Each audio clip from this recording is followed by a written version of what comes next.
Good morning dear students, कैसे हैं आप सब। मैं हूं शिखा और आप सबका स्वागत है हमारे channel DOE worksheet for you में। आशा करती हूँ सभी बच्चे स्वस्थ होंगे और मन लगाकर पढ़ रहे होंगे एंड आई होप आप सबकी दिवाली भी बहुत अच्छी रही होगी।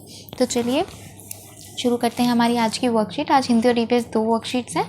हिंदी की नोटबुक में सभी बच्चे डेट मेंशन कर लेंगे, वर्कशीट का नंबर लिखेंगे, क्लास के साथ आप लिखेंगे अपना सेक्शन, बच्चे अपना नाम और टीचर का नाम मेंशन कर देंगे। तो चलते हैं अपनी वर्कशीट की तरफ। बच्चों, हम जानते हैं कि आप कार्यपत्रिकाओं को बहुत मन लगाकर करते हैं, तो आइए कुछ नया सीखने से पहले बीते 2 हफ्तों की कार्यपत्रिकाओं को एक बार दोहरा लेते हैं। पहला प्रश्न है, निम्नलिखित प्रश्नों के सही उत्तर पहचानिए और सही का निशान लगाइए। कोको का दोस्त कौन था? निनी, भोला, राघव और प्रशांत। कोको के दोस्त में नाम था निनी, तो यहाँ पर निनी सही आंसर है। कोको की मम्मी उसके लिए नाश्ते में क्या बनाया? कोको की मम्मी ने उसके लिए नाश्ते में क्या बनाया? रोटी, चावल की रोटियाँ, पराठा या पापड़। बनाई चावल की रोटियाँ, तो सही उत्तर है चावल की रोटियाँ। प्रश्न 2, नीचे दिए गए वाक्यों में सही शब्द का प्रयोग करते हुए वाक्यों को पूरा कीजिए। भूख से कोको के पेट में कूद रहे थे चूहे, मोर, कुत्ते या बिल्ला। चूहे कूद रहे थे, तो यहाँ पर आंसर आएगा चूहे। चित्रकार ने बहुत सुंदर चित्र बनाया है और उस चित्र को खरीदने वालों की बहुत भारी भीड़ लगी है। अब तो एक डैश 100 बीमार वाली स्थिति हो गई है, यानी कि एक अनार 100 बीमार, तो अनार पर टिक कर देंगे। थर्ड है, निम्नलिखित वाक्यों को कारक चिन्हों की सहायता से पूरा कीजिए। माँ डैश कोको के लिए चावल की रोटियां बनाकर रखी थी। माँ ने कोको के लिए चावल की रोटियां बनाकर रखी थी, तो ने आएगा। कोको ने रोटियों को फूलदान में छिपाकर रख दिया। में। निम्नलिखित शब्दों में सही वर्तनी वाले शब्द पर गोला लगाइए। जो सही शब्द है उस पर गोला लगाना है। रमल, रुमाल, रामल, रामूल। होता है रुमाल, तो सही वर्तनी है रुमाल। गुर, गुरु, गरु, गुरु और गुरु, तो यहाँ पर आ जाएगा गुरु। ठीक है। निम्नलिखित तालिका में से अनुस्वार और अनुनासिक शब्दों को चुनकर कॉपी में लिखिए। सरिया, मकान, पढ़िए, आँख, शिक्षा, कपड़ा, संगीता और बोलकर। इसमें अनुस्वार है संगीता, ठीक है, और अनुनासिक है आँख, तो ये है अनुनासिक और ये है अनुस्वार। ठीक है, सभी बच्चे नोटबुक में लिख लेंगे। अभिभावकों के लिए सुझाव है, बातचीत के माध्यम से बच्चों को बताइए कि हमारे जीवन में बहुत से लोग हमारे मददगार होते हैं। हमें उनकी समय समय पर ज़रूरत पड़ती है। हमें भी दूसरों की मदद के लिए हमेशा तैयार रहना चाहिए। कोविड-19 के दौरान अपेक्षित व्यवहार है, अपने हाथों को साबुन और पानी से नियमित रूप से धोएं।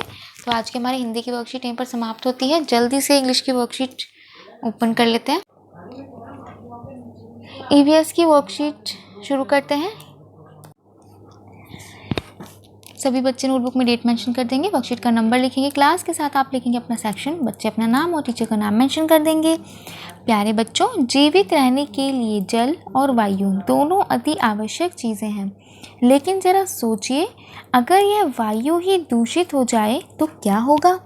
कारखानों से निकलने वाला धुआं, वाहनों से निकलने वाला धुआं, ईंधन के इस्तेमाल से निकलने वाला धुआं आदि कारक हमारी वायु को दूषित कर रहे हैं। प्यारे बच्चों, आज की कार्यपत्रिका में हम वायु प्रदूषण के बारे में चर्चा करेंगे। फर्स्ट एक्टिविटी है, प्यारे बच्चों, क्या आपने कभी सोचा है कि वायु प्रदूषण के क्या कारण हो सकते हैं? संकेत बॉक्स की सहायता से चित्रों में दर्शाए गए वायु प्रदूषण के कारणों के नाम लिखिए व वायु प्रदूषण से होने वाले किन्हीं 3 दुष्प्रभावों को अपनी कॉपी में लिखिए। तो सभी बच्चे यहाँ कुछ पिक्चर्स देख पा रहे हैं, कुछ पिक्चर्स दी हैं जो कारण है वायु प्रदूषण का, यानी कि किन कारणों से, किन काम, ऐसे कौन सी क्रियाएं हैं जिनके होने से वायु प्रदूषण होता है, वायु दूषित हो जाती है। तो यहाँ पर देख लेते हैं पहले संकेत बॉक्स। कारखाने, फैक्ट्री, ज्वालामुखी, वाहन, कूड़ा जलाना, पेड़ों को काटना, जंगल में आग लगना, कीटनाशकों का इस्तेमाल करना, पटाखे जलाना। पहली जो हमारी यहाँ पर पिक्चर दी है उसमें देखिए यहाँ पर है कीटनाशक, ये पौधों पे कीटनाशक इस्तेमाल कर रहे हैं, तो यहाँ पर नंबर 1 पर आ जाएगा कीटनाशकों का इस्तेमाल करना। दूसरा है आग जलाना, ठीक है, तो यहाँ पर है ये कूड़ा रखा हुआ है इन्होंने और इसमें इन्होंने आग लगा दी है, तो यहाँ पर आ जाएगा कूड़ा जलाना, नंबर 2। थर्ड में है आग लगना, जंगल में आग लग जाती है ना, वो जंगल में आग लगना, ये रहा यहाँ से यहाँ तक, नंबर 3। नंबर 4 है पटाखे जलाना, नंबर 4 पटाखे जलाना, वो हमने अभी भी बोला था दिवाली पर, मैंने सबको बोला था नो क्रैकर्स, दिवाली हमें मनानी है।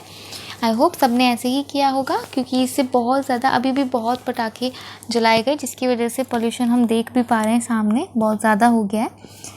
4th पिक्चर में है यहाँ पर पेड़ों को काटना, पेड़ हवा को शुद्ध रखते हैं, साफ रखते हैं, जब पेड़ ही नहीं होंगे तो हवा शुद्ध नहीं होगी, दूषित हो जाएगी। फिर 6 नंबर में है ज्वालामुखी, ज्वालामुखी का फटना भी वायु प्रदूषण का एक बहुत ही बड़ा कारण है। 7th में है, यहाँ पर आप देख पा रहे हो गाड़ियों से निकलने वाला धुआं, वाहनों का धुआं जो है वो सबसे ज़्यादा इफेक्ट करता है हम सबको, ठीक है, नंबर 7। और नंबर 8 पर है कारखाने या फैक्ट्री, इनसे जो धुआं निकलता है वो भी वायु प्रदूषण करता है, ठीक है। तो सभी बच्चे लिख लेंगे। पिक अगर आप चाहें तो बना सकते हैं, छोटी छोटी जैसे भी बना सकते हैं वैसे ही, अदरवाइज़ आप ये नाम लिखेंगे नोटबुक में।